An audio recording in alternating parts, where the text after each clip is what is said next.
ஓவியகுமார் வணக்கம். நிச்சயமாக வருடாந்திர பராமரிப்பு மற்றும் எரிபொருள் நிரப்பும் பணிக்காக திருநெல்வேலி மாவட்டம் கூடங்குளத்தில் அமைந்துள்ள 2வது அணு உலையில் மின் உற்பத்தி தற்போது நிறுத்தப்பட்டுள்ளது.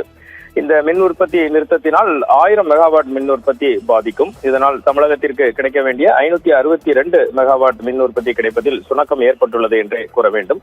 பராமரிப்பு பணிகள் முடிவடைந்து அடுத்த வருடம் ஜனவரி 3ஆம் தேதி தான் மீண்டும் மின் உற்பத்தி தொடங்கும் என கூடங்குளம் அணுமின் நிலையம் சார்பில் இன்று காலை தெரிவிக்கப்பட்டுள்ளது.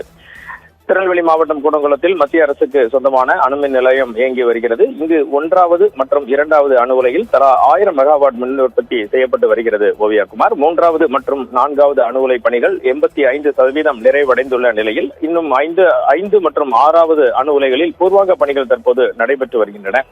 இந்த நிலையில் வருடாந்திர பராமரிப்பு பணி மற்றும் எரிகோல் நிரப்பும் பணிக்காக 2வது அணு உலையில் மின் உற்பத்தி நேற்று இரவு நிறுத்தப்பட்டது. இதனால் தமிழகத்திற்கு வரவேண்டிய 562 மெகாவாட் மின் உற்பத்தி பாதிக்கப்பட்டுள்ளது.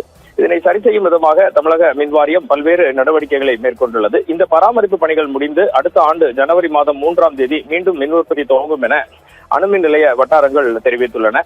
வடகிழக்கு பருவமழை மற்றும் குளிர்காலங்கள் வருவதால் மின் நுகர்வு பெரிதாக ஒன்றும் இருக்காது, அது குறையும் என்பதால் இந்த நேரத்தில் அணு உலை பராமரிப்பு மேற்கொள்ளப்படுவதாக அணு உலை வட்டாரங்கள் தெரிவிக்கின்றன. தமிழக மின் வாரியம் இதனை சரி செய்யும் விதமாக நடவடிக்கையில் இறங்கியுள்ளது. ஓவியகுமார்.